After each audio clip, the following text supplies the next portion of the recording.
All And we're right, recording. great. Awesome, thank you. So welcome to today's meeting. Today, we're going to be talking about everyone's favorite subject, budgeting, and in particular, how is budgeting different now than maybe it was 6 months ago. So for those of you that don't know me, my name is Michelle Crocker. I work for KeyBank, and I manage the financial wellness program where we're able to offer all of the employees of Maine Veterans Homes a benefit of participating in these types of recorded meetings. In the past, we've done in-person meetings, which I hope to get back to at some point in the future. And then, in addition to that, we offer the benefit of having a resource available to you for a financial wellness review, really just someone to have a conversation with, come up with a plan. And so joining me today is Samantha Sam Mulherin. She's one of our bankers in our Bangor area, and she's able to support us for any in-person meetings in the Bangor area. She can also do Zoom meetings if you're not in the Bangor area. And between the two of us, if you're looking for an appointment or a meeting and you want to do that meeting in person, we can also connect you with resources in your local area. So with that, I'm going to stop talking and let Sam take a second to say hello, introduce yourself. Thank you, Michelle. Hi, everyone. My name is Samantha Mulherin, and I'm a personal banker at the Bangor Mid-Mall location, which is off of Hogan Road in Bangor. And I work with consumers, consumer products, checking, lending, and like Michelle said, we do financial wellness reviews, both in person and virtually. So if you're not in the area, I would love to have a call via Zoom, and we're really just here as a resource, and that's what I have. Awesome. So what I'm doing now, I'm sure, with today's technology, most of us are at this point familiar with how to operate within a Zoom meeting. But just wanted to remind you that there is a chat box that's available. So we're a pretty small group today, and happy to just engage and interact with live questions. But for anyone that's, maybe not in a position to be able to speak up or not comfortable speaking up, we can utilize the chat box. So I did just put a message in the chat. It says, hello, everyone. And you can see that it's from me to everyone. So when I put a message in the chat to everyone, that means everyone can see it. There's also an option to privately chat. So if you would like to ask a private question, we're certainly happy to address the private question. You can just, in the drop-down menu, instead of saying chat with everyone, you can either say chat with Sam or chat with Michelle. And what we'll do is we will read the question out loud for the benefit of folks on the call being able to hear the question. We won't say who, specifically asked the question, and then, be able to respond to your question in an anonymous way. And always, if you'd like to further have an individual conversation, that's what those one-on-one appointments are for. That's what we're here for. So, certainly don't hesitate to, ask for that additional connection through the chat box. But again, we're a small group.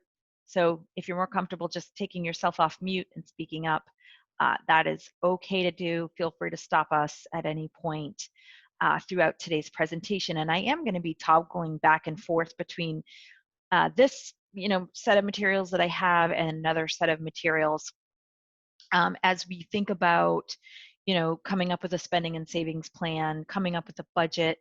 Nobody likes that word, but what are some things that you think about? How do you adjust? How do you compensate?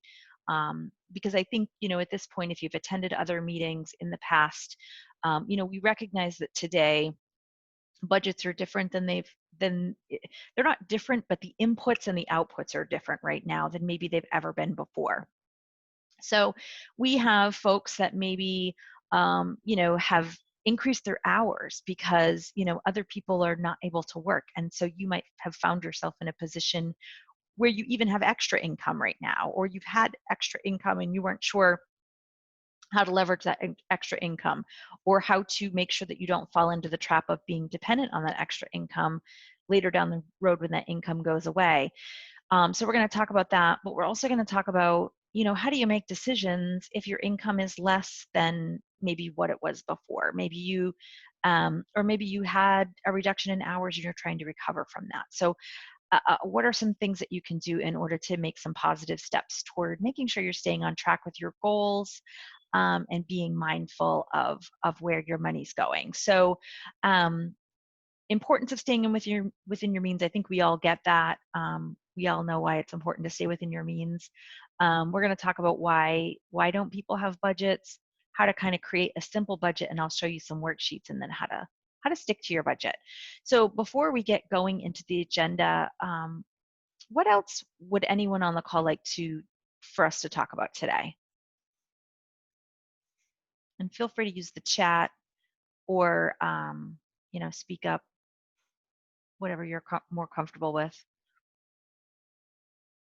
And I will say, while we're filling time, it's about 3:09, and the bus arrives around between 3:20 and 3:25. So don't be alarmed if you hear dogs barking in the background for a minute or two. But anyone have anything they want to, speak up or share in the chat about what you want to gain from today's session? And again, remember, you can use the private chat as well.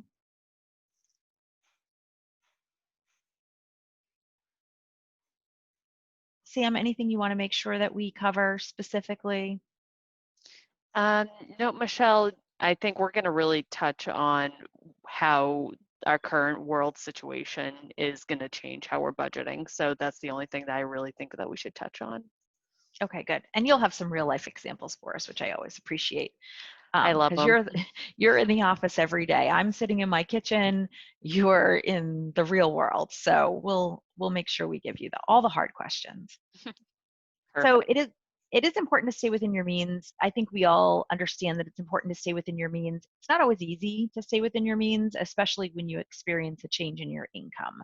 So budgeting 101 is sort of, a couple of things. Understand what you have for income and understand what you have for expenses. And we'll get into that a little bit more. But you can see on the screen, there's a few common reasons why people don't set budgets. So if I were in a live session, I'd kind of throw it out there. Why, who has a budget and who doesn't, and why don't you have one? But in, today's group, we're just going to talk about some common reasons why people don't have budgets. It's time consuming, don't know where to start. I need more money to budget than I actually have. So, why bother? It can be depressing if you feel like you don't have any control over the process and your money's sort of controlling you. I'm not sure if what I'm spending is normal, and we'll talk a little bit about that. Or just, I'm in good shape. I don't think I need a budget. What I would say is that budgets don't have to be restrictive.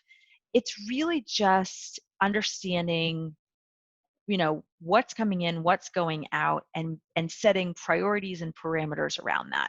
And so there's a few different thought processes out there of whether or not you should have a budget specifically for coffee, or whether having a budget just as, here's X number of dollars that I'm going to dedicate towards ancillary spending. I don't care what it's for. That's just my fun money. Either camp is completely fine. It's determining, though, what you're going to be comfortable with and what you're actually gonna stick to when it comes to setting up a budget. So I mentioned before identifying your sources of income. So when we think, and then we'll talk about taking charge of your spending, covering necessities first, and then deciding where you want your money to go. So when you think about sources of income, I'm actually going to just toggle over to this other presentation real quick, if I can, maybe. Bear with me 1 second. I have to escape out of full screen and toggle over into full screen again. So when we think about identifying our sources of income, there's some information that we should gather. So tracking your spending, analyzing your spending patterns, and recognizing your wants and your needs. So when I think about sources of income, we can think about a number of different things. We have to think about, is our income consistent? Is it greater at one time of the year over another time of year? are there variable incomes that we have? So when we think about a budget, when we think about taking care of basic necessities, you want to kind of think of that consistent money that you have that isn't necessarily going to change to sort of manage the necessities, and then maybe leverage the occasional income or the extra income or the bonus income or the overtime income to be used towards some of the other goals that you might have. So things like your wants, or things that paying more down towards debt, or paying more or saving more money towards a future goal. But budgeting can be broken down into kind of 50, 30, 20. So if you think about your income and you think about your take-home income, 50% of your take-home income really, a general rule of thumb, should be dedicated toward the necessities that you have, and we'll talk about that. 20% should be, 30% should be dedicated toward the wants, the emotional things, the things that we'd like to have, but maybe aren't, things that we absolutely have to have in order to maintain our credit and our quality of life. And then 20% of our budget should be broken down into saving for a goal or managing debt. And so if you're just starting out with budgeting and you've never done that before, and you're not really sure if your budget is in balance, that's kind of a good place to start, is saying, 50, 30, 20. Sam, do you have anything to add as far as the 50, 30, 20 budget goes? No, it's a great rule of thumb to do the 50, 30, 20 budget. I will say that, depending on your situation, that might fluctuate a little bit, just with the given circumstances. So, you know, feel free to talk to a financial advisor or a trusted banker, because if things change, then you might have to change how you're, splitting up your money and how you're handling expenses. Exactly. So, so first things first, look at, do you have a full-time job? Do you have extra income? I also encourage you to think about, when you think about income, get creative. So we did have a question in the chat, and we'll get into this in a second, about pointers that we have for someone that maybe has gotten behind during the crisis and needs to kind of, get back into the swing of things. Think about how you can get creative with creating a little bit more income to kind of fill that gap. So income is a word that can kind of be used loosely, but think about places where you could leverage money that aren't necessarily coming from your paycheck. So one example is bottles and cans, right? We live in the state of Maine. We pay 5 cents returnables on bottles and cans, and oftentimes that can just be seen as like more of a nuisance than ever having extra money. But if you can say, I'm going to dedicate, my bottles and cans to be able to get back to a place where maybe I have a savings account that I've depleted over time. So maybe I had to get into my savings, and now I'm trying to grow that back. That's one thing that you can do to refresh a savings where you might not have had one.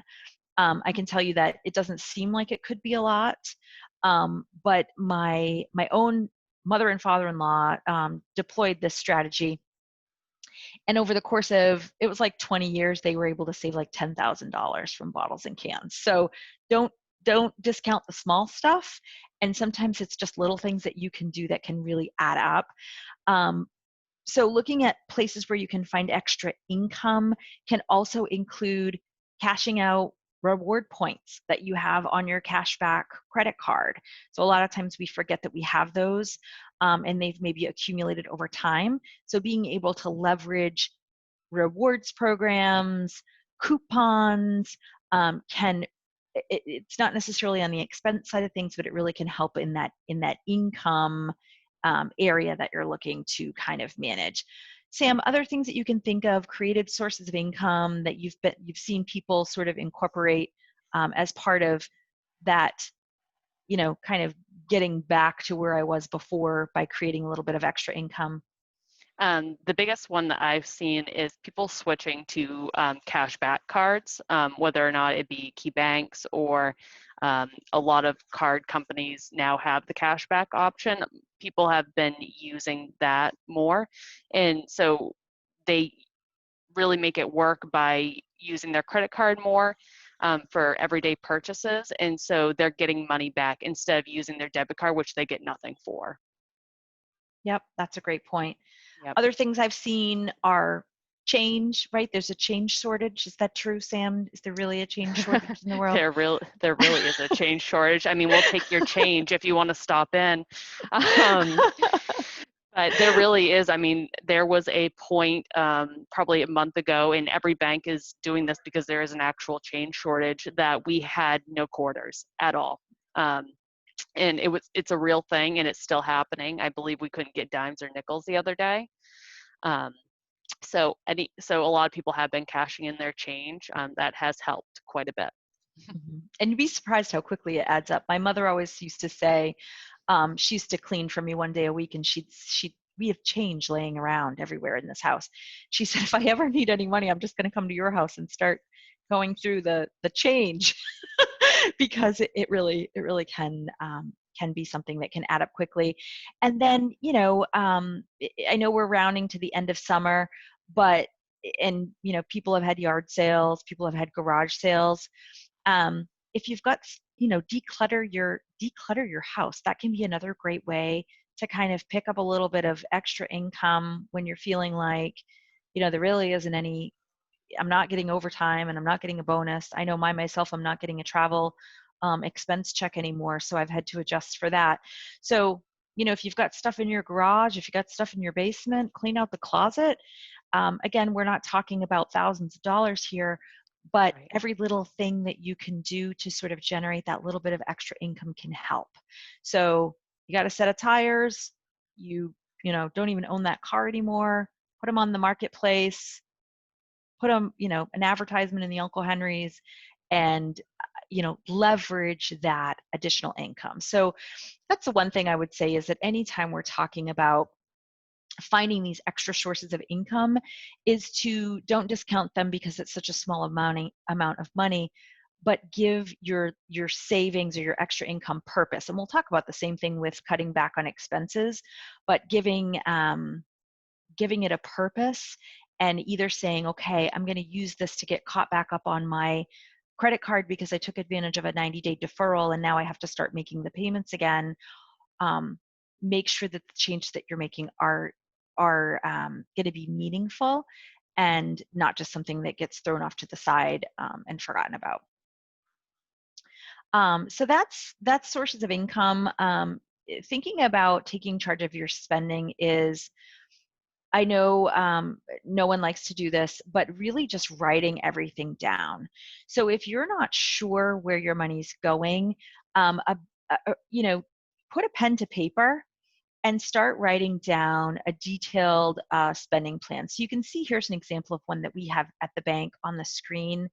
It gives you, your monthly incomes at the top. So we figured out what our monthly income is, and then we're going to write down, what's the minimum expectation, or what's the budget that I'm going to put in place based on the income that I've decided I have to be able to pay for certain things. And I think this is a pretty comprehensive worksheet to say, it's everything from my rent to my childcare to my credit cards to what am I going to put for, money in my retirement account, health insurance, life insurance. These are all fixed expenses. Then we look at groceries, which we'll talk about how you can cut back on some of these flexible expenses, eating out for lunch, bringing my lunch, to work, electric bills, utility bills, that type of thing. But really just write down and break it down for yourself of, what do I have to work with this month? And where am I going to dedicate this money? The thing that I think gets missed, there goes the dogs. The things that I think gets missed the most is reflecting on that budget a month later. So it's easy to say, this is what I think I want to do, and then this is what I hope to do, but to really reflect on what actually happened and to be able to make changes from what actually happened. Excuse me one second.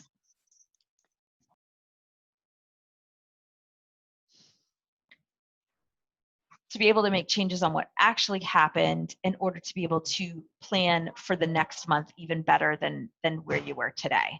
So you can see on this worksheet, so we've got the budget amount, the actual amount that was billed, the date that we paid it, and then what do we actually pay. So if we've decided in our budget this month we've got a little overtime, or we found some extra income and we want to pay extra, we're going to put it in that actual paid column. And then we're going to look at the difference as time goes by to see, did I overpay, did I underpay? And then the age-old question is, where did the rest of that money go, right? Sometimes when you start putting pen to paper and you say, this is my income and this is my expenses, when I've sat with clients in the past, it's been, well, okay, so there's $400 left. What happened to that $400? And we need to start asking ourselves that question about, maybe some of our daily habits, or maybe the assumptions that we put in place just weren't realistic. So that's a worksheet that we can send to you guys, so that you can kind of start that initial planning process. But when you're going through that planning process, you might find that there are places that you're going to need to cut back, right? And so this is the needs and the wants part of the conversation. So when I think about needs and I think about,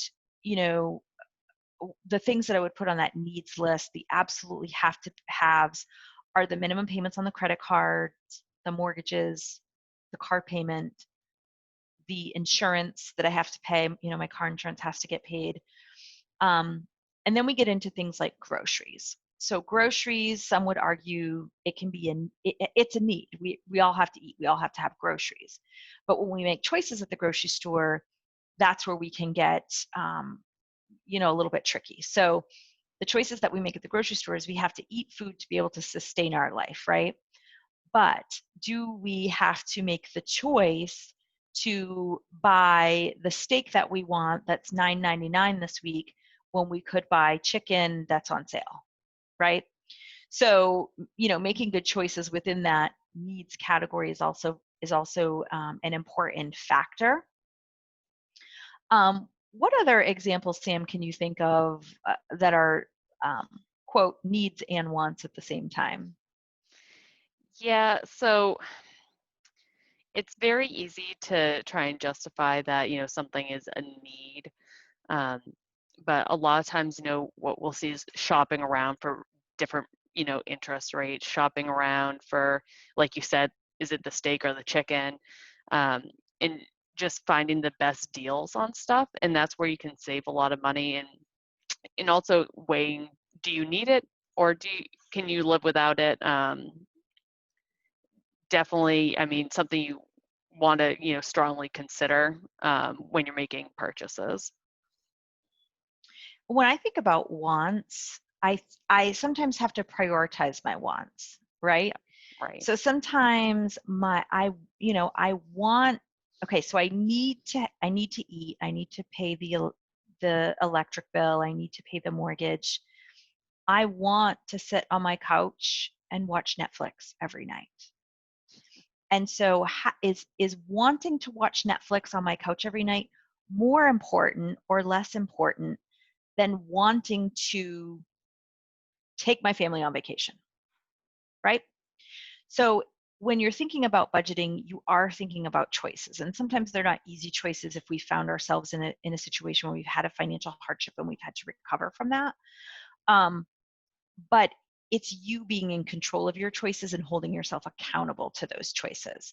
So for any of you that have heard me present before, you've probably heard me tell the story of the lady at the bank that I work with that started tracking her spending.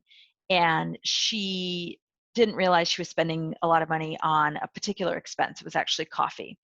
And so she said to herself, I'm not going to give up my coffee. I need my coffee, but I'm going to start bringing my coffee from home as opposed to, buying it on my way to work every day. And that seems, we've probably all heard this story before, but this is a real life example, which is why I like it so much.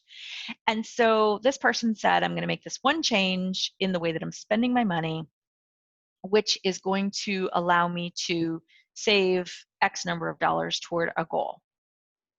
So she actually did that for 3 years. She stopped buying coffee, stopped buying her kids coffee, which is probably even harder than herself.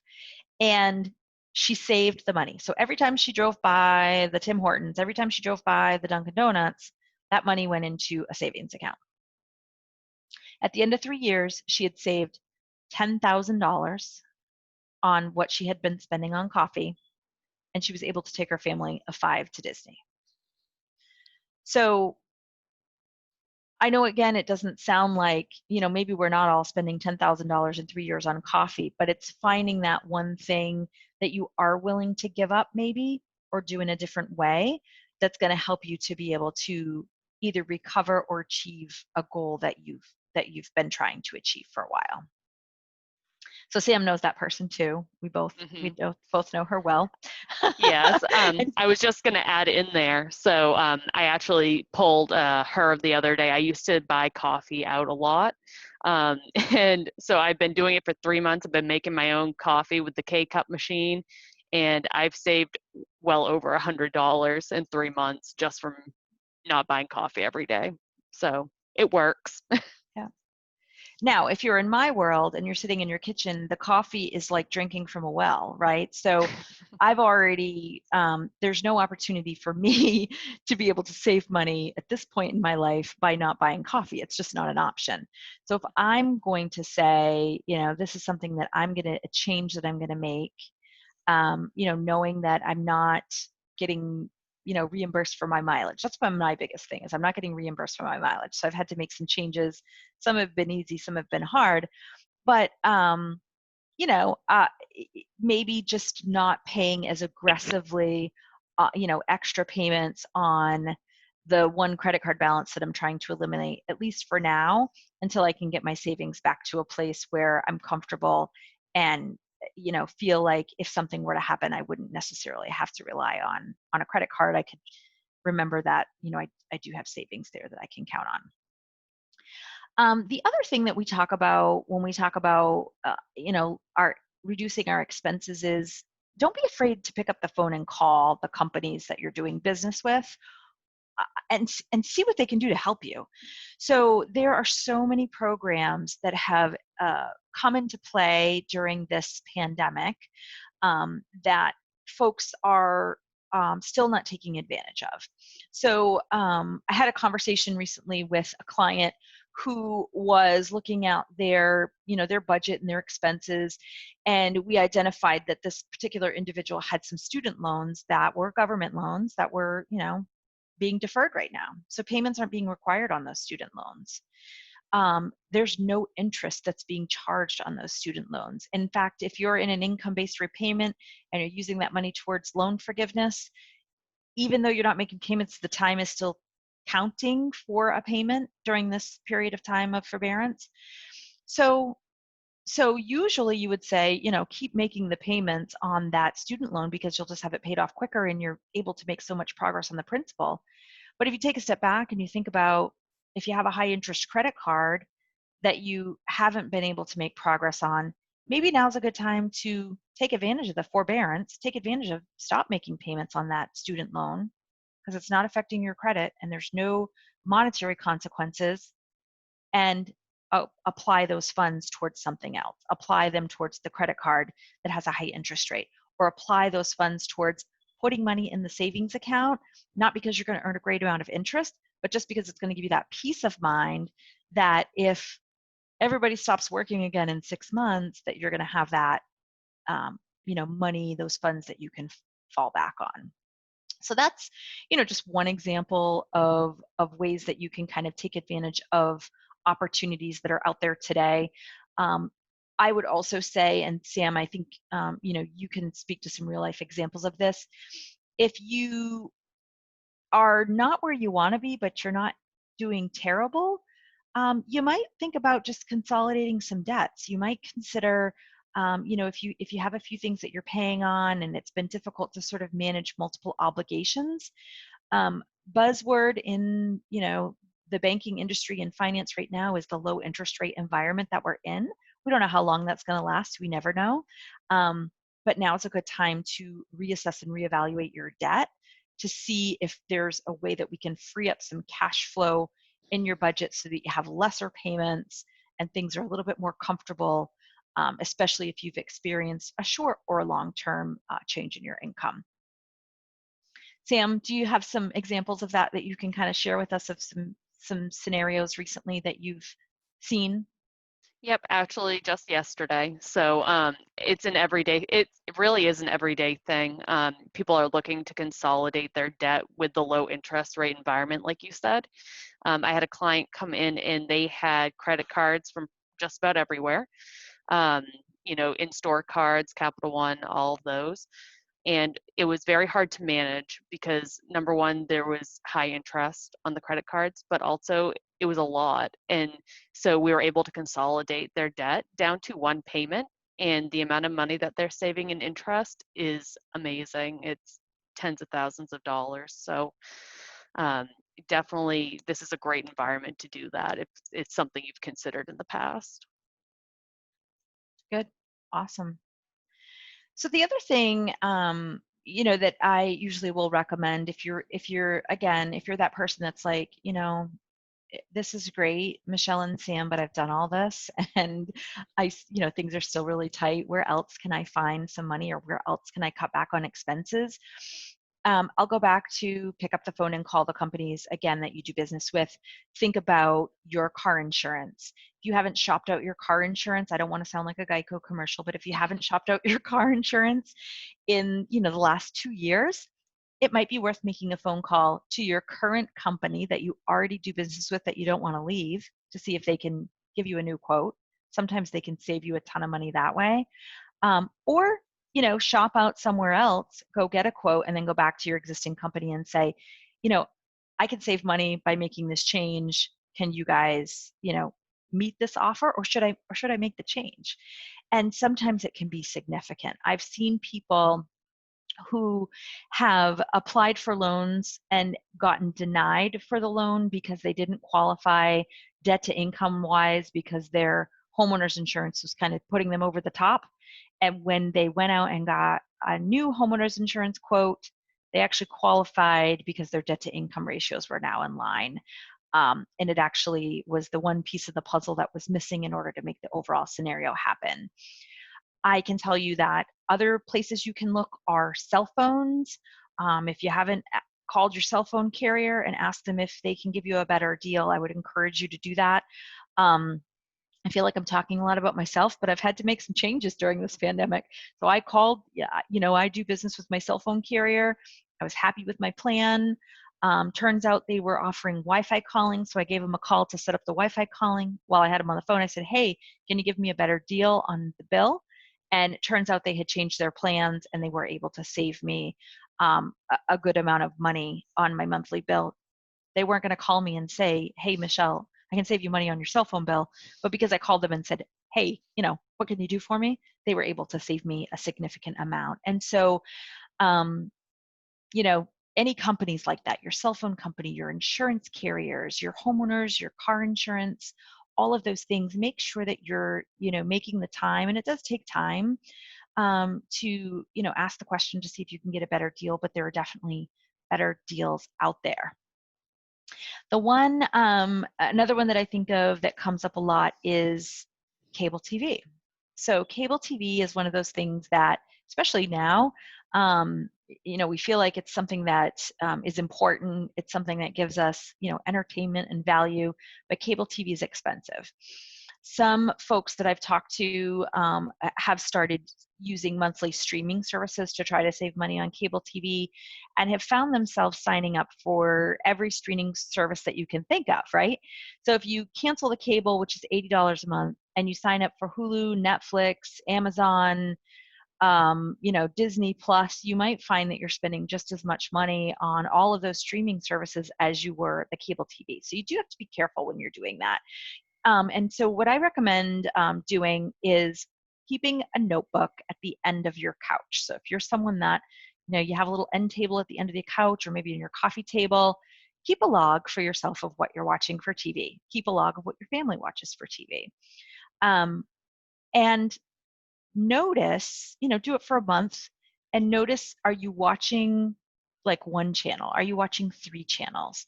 And find the services that are going to offer you those channels that you want without having to pay for all the extra stuff, and cancel those subscriptions. Canceling subscriptions is, fine to do. You can cancel a subscription for 3 months and then turn it back on when your season's back in session, or if there's something that you want to watch. So just, turning that lever on and off, again, making sure that if you're experiencing savings from those 3 months, let's say that you turned off the Hulu, that you're actually using that, $11.99 a month ends up being, $40 that you've saved over 3 months, to put towards something else, whether it's put it in savings or get caught up on something that you maybe haven't made as much progress on. So just being purposeful of, what you're doing with either that income that you found or that expense saving that you have been able to experience. Subscriptions are another one. Magazine subscriptions, gym memberships. There was a period of time where a lot of the gyms were closed and, people were still paying for memberships. So don't be afraid, if you're not able to go to the gym anymore, don't be afraid to pick up the phone and talk to the gym and say, at this time, I'm just not using my membership and I need to cancel it and use that money somewhere else. Sam, anything else, that you can think of, expenses that you've seen people cut back on or changes that they've made, which has been helpful in the overall grand scheme of things when it comes to their budgets? Yeah, it's just knowing what you're paying for, because a lot of what I see is people forget that they've subscribed to something, and it can get a little expensive. I mean, I've seen subscriptions for $70 a month that people just happen to not realize they have. I mean, and it adds up, even the small ones. So just knowing exactly what you're paying for and being cautious with the automatic deductions every month for those. Great, great. Yeah, and if you're thinking, well, you know, credit card bill is driving me crazy. I can't sleep at night, right? I need to make progress on that credit card bill. I can't stand it that I have a credit card bill. I never had a credit card bill. Maybe you're going to want to make a change to say, I'm going to give up a subscription that I really do like, because not having that credit card bill is going to make me happier than whatever subscription it was that I signed up for when I had a little bit more money. Yep. So, but budgeting is personal, money is personal, and it's hard to make decisions for yourself, right? So I would encourage you to, talk to someone, talk to us, sit down with your family, and make decisions that, where everyone has input and you're applying, thought and logic, as well as, just saying, I'm doing the best that I can and I'll figure it out somehow. Having a plan is always going to be a better way to go than to just try to do the best that you can with what you have to work with.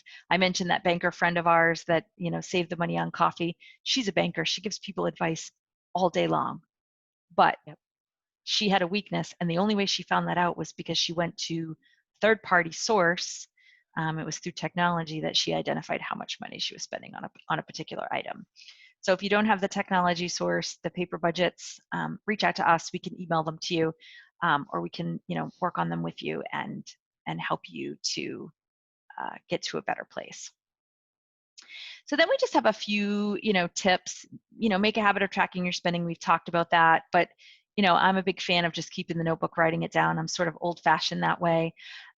Use your online banking if you can to kind of keep track, but the trips to Walmart get me. You go to Walmart and you can't get out of the place for less than $100 sometimes. It's like, what did I spend my money on? So, not just looking at that debit card transaction or that credit card transaction and say, oh, I wish I hadn't spent that $100. What did I actually spend that $100 on? And was it an impulse purchase, or was it something that I actually needed? And again, adjust with that monthly budget worksheet. What did you plan for? And then what did you actually do? And make some, it takes time. It takes 2 or 3 months to kind of really figure out what it is that you're doing and where you can personally make some tweaks and adjustments in order to get where you want to be. We always recommend automating your payments when you can. We know that's not always the easiest thing to do. Automating minimum payments is important. So let's say you have a credit card bill that you always pay in full every single month. but you've experienced a change in your life where you aren't able to do that, automate the minimum payment. Automate that so at least you're not getting any late fees. And then, you're always free to make those extra payments, but automating your necessities, the absolute have-to-haves, can help you sort of have a smaller amount of money to work with. So something that is a great way to, if you have like a direct deposit, you can have a direct deposit that goes into an account that says, okay, I need this much out of my paycheck for the mortgage. I need this much out of my paycheck for the car payment. I need this much out of my paycheck for the car insurance.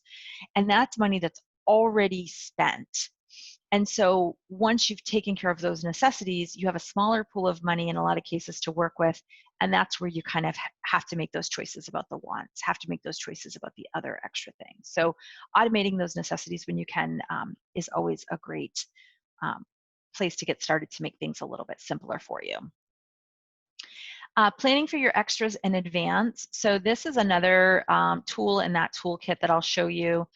It's looking at, I'm just scanning ahead here, you can see there's a lot of pages to this budget, a calendar, right? This seems pretty simple, but if you think about your extras and when do you usually have to have more money out of your pocket, it sometimes makes sense just to write it on a calendar that looks like this. So I know we always have extra expenses during the holiday season, November, December, those are big months. We just came through, for anybody that has kids, we just came through school shopping, right? For anybody that went back to school, that, August might have been a month we were going to have some larger expenses for school shopping. Or you might just have everybody in your family is born in the month of March, and that's when you have birthdays. So to kind of plan out your year a little bit and understand, what months you're probably going to have greater expenses in can help you to have a bigger picture, more well-rounded plan as you move forward, with the budget from one month to the next. And then getting the right checking account. I would say get the right bank accounts. If you're paying fees for anything, anywhere, it's time to reevaluate that. Whether you're, and sometimes fees can creep up on you. If you started out with an account and it didn't have any fees, maybe it's a credit card that the annual fee was waived for the first year, and now all of a sudden you're paying an annual fee on the credit card and you didn't really realize it. It's a good best practice to just take a look at your statements on any accounts that you have and make sure that you aren't paying any extra fees than you need to be.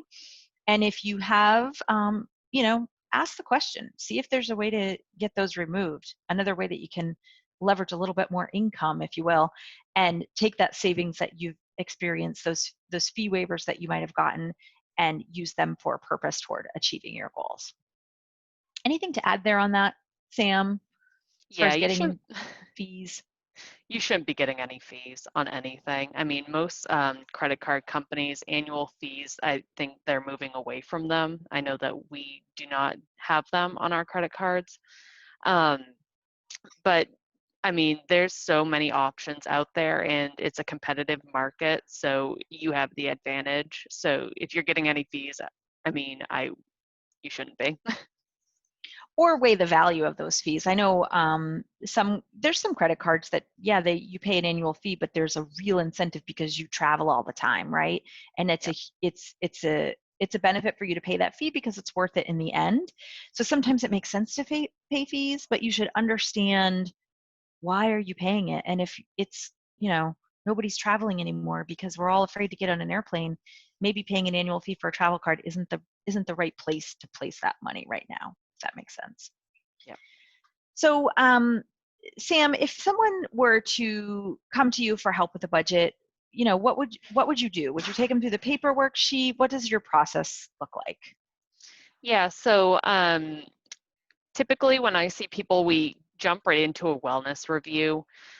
We take a look at what they have coming in for money, what they have for expenses, and then we can walk through the process of creating a budget. That's always something that we talk about in every conversation, because it is living and breathing and it changes. So every time I sit down with clients, we're looking and we'll help you budget and see where you can save money. and we use the financial wellness review, it walks us right through a lot of that. So it's not just about income and expenses. You're gonna ask more questions than that, but it's to Oh understand the yeah, big picture, yes. right? Yes, it gives us the big picture. And with a wellness review, I mean, we talk about everything, everything that you could think of. Good, good. Yeah, I should probably set a wellness review up for myself at some point. Haven't had one in a while, so it might be good to revisit after listening to myself talk on this call. I'm just saying, I'm here. Awesome.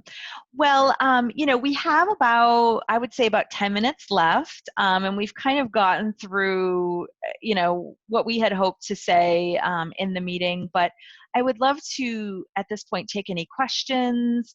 For anybody that asked a question, if you want us to expand a little bit more on maybe a particular topic, feel free to use the chat to expand upon your questions or ask new questions, or, you've got our ear. It doesn't even have to be about budgeting. If you have a question about anything that's banking related, we'll we'll take your question. I don't know that I can predict things like the weather and things that aren't banking related, but happy to share our experience with you with any questions that you might have.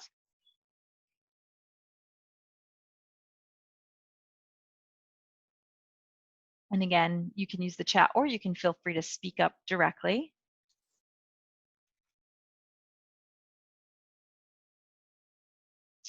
So I do have a question in the chat. It's actually not so much about budgeting, but a little bit about credit scores.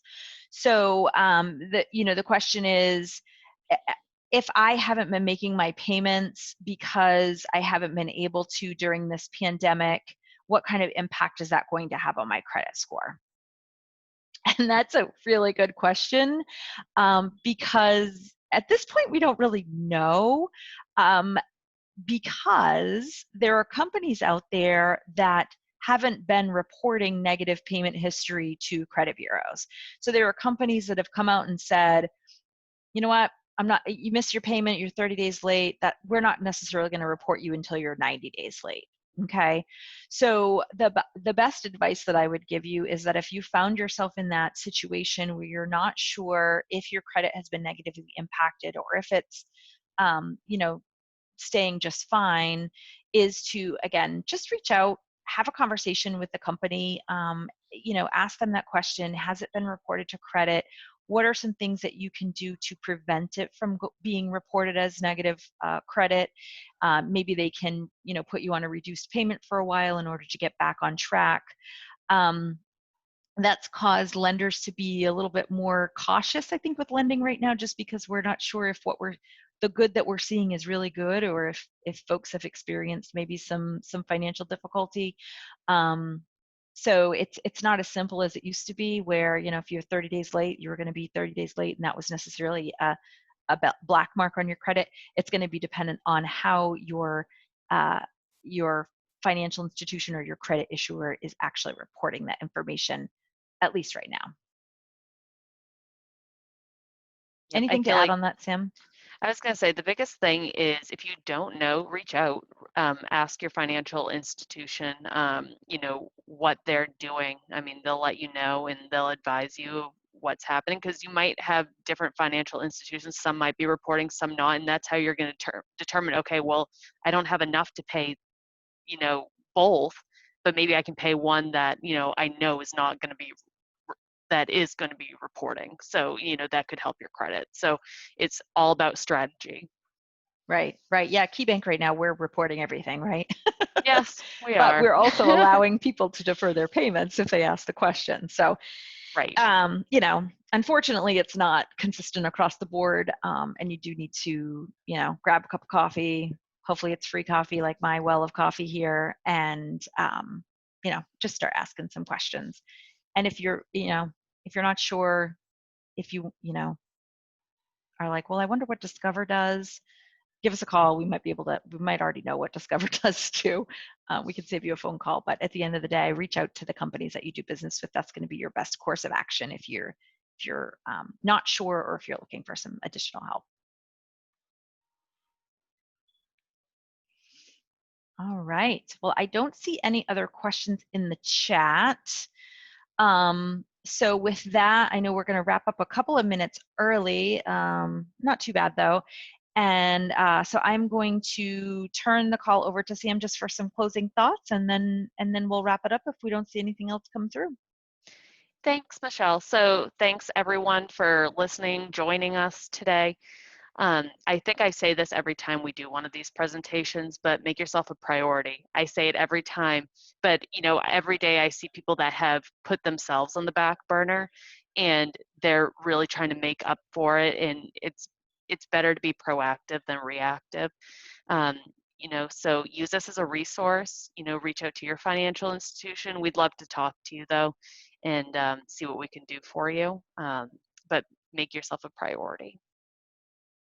Great. And if you decide to do the Zoom meeting, Sam has that's actually a fake background. We learned that early Yes, on the call. So it is. you'll get to see her office background in the Zoom meeting. But I think that's pretty cool that we can do that. If you, we actually just did one yesterday together where, we had a couple sitting in there. I don't know where they were, maybe in their living room or on their Yep. deck. I'm not sure. And, we just had a conversation, the four of us, and, bounced around some ideas and came up with a plan. And I think, sometimes that's a little bit more comfortable in the comfort of your own home than Yeah. having to walk into a branch and wonder, who's looking at you, wondering why you're there, or you don't have time during your workday. It's pretty convenient to be able to just, you know, log into your phone on a Zoom call and have a conversation. So we're here for you for that. Anything that you need, please don't hesitate to reach out. Our contact information's on the screen. The recording will be distributed. If you're listening to the recorded version of this, there's a quiz that you'll need to complete in order to get credit for attending as part of the wellness program. And with that, I just want to thank everyone for joining and for your time today. And I look forward to the next time. Thank you, Michelle. Thank you, Sam. Thank you, everyone.